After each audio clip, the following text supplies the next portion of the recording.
limite de 9 elevado a x menos 5 elevado a x sobre x quando x tende a zero. Bom, esse limite aqui, pessoal, ele foi extraído desse livro aqui, ó, do James Stewart. Então, esse livro aqui do James, ele é bastante detalhado. E ele tem umas características que não são comuns em relação ao Guido Orizzi, que é outro livro de cálculo também aí, que você pode estudar. Então, você pode ter a escolha aí de estudar esse livro aqui, do James, ou ainda do Guido Orizzi, né? Então, esse limite aqui, propriamente dito, é extraído do James, do livro James. Então, tem aqui 9 elevado a x menos 5 elevado a x sobre x quando x tende a zero.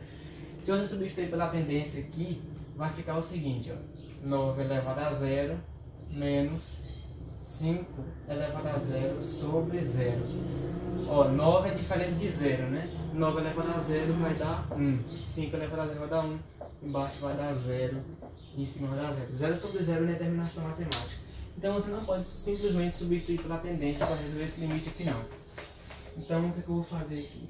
Eu vou colocar a interrogaçãozinha aqui e vou começar a pensar sobre o limite, né? Então esse limite eu vou colocar ele assim, ó, limite quando x tende a zero de 9 elevado a x menos 5 elevado a x sobre x.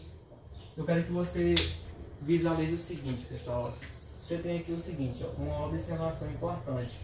Quando você tem esse limite aqui, ó, limite quando x tende a zero de a elevado a x menos 1 sobre x, esse limite ele vale o que? Ln de a. Ele é um limite exponencial bastante importante. E esse a aqui, ele tem que ser um número positivo e tem que ser um número diferente de 1, porque é a condição de existência do logaritmo. Então eu vou pegar esse limite aqui e vou configurar ele para se transformar nisso aqui. Configurar através de quê? Através de manipulação algébrica. Então esse limite que eu substituí para a tendência não deu nada, então agora eu vou manipular algebricamente o limite. Então esse limite aqui, posso reescrever assim, pessoal, limite quando x tende a zero. E observe o seguinte, eu tenho aqui um 1 e aqui eu tenho um 5. Tem um 9 aqui, não apareceu nenhum, tem só números aqui maiores que 1. Eu tenho um x embaixo, tá bonito. Tem um 9 aqui, elevado a x, aqui tem um a elevado a x, já comparei, tá bonito. Só que o 1 não tem. E aí o 1 eu tenho que fazer ele aparecer aí, né? E se você pensar assim, se você colocar, por exemplo, esse 5 elevado a x, eu vou colocar como rascunho, né? Vamos fazer tentativas aqui, ó. A lógica que eu pensei aqui. Se eu colocar o 5 elevado a x em evidência. Ah, como assim? Peraí. Você disse que o 5 elevado a x vai colocar em evidência? Sim. Ele não repete aqui, ele não é comum. Porém, fator comum, eu não vou me opor, ou melhor, eu vou aceitar essa premissa não. Eu não vou acreditar somente que quando você pode colocar um termo em evidência, ele é comum. Eu vou simplesmente criar uma lógica aqui, ou melhor, seguir uma lógica para resolver o limite. Então eu coloquei 5 elevado a x em evidência. Se eu coloquei o 5 elevado a x em evidência, então você vai pegar todos os termos aqui que restaram aí, ó, 9 elevado a x, e você vai dividir por 5 elevado a x. E o outro também, ó, 5 elevado a x dividido por 5 elevado a x. Porque aí se você distribuir, meio que distribuir, ó, esse com esse, você corta esse com esse, fica 9 elevado a x que está aqui. Se você distribuir esse com esse, você vai simplesmente aqui dar 1, né? Dar 1 esse aqui, ó. E vai ficar 5 elevado a x vezes 1, que é ele mesmo. Então a lógica está certa. Agora eu vou colocar essa lógica aqui bem bonitinha, né? Então colocando 5 elevado a x em evidência, você pega os termos que restaram e divide pelo fator evidenciado. Então 5 elevado a x dividido por 5 elevado a x aqui também. E embaixo, obviamente, tem um x aqui ainda, né? Tem um x aqui. Então vai ficar limite quando x tende a zero. Aqui vai ficar 5 elevado a x vezes. Aqui eu posso muito bem compartilhar os expoentes, né? Eu posso colocar assim, ó, 9 quintos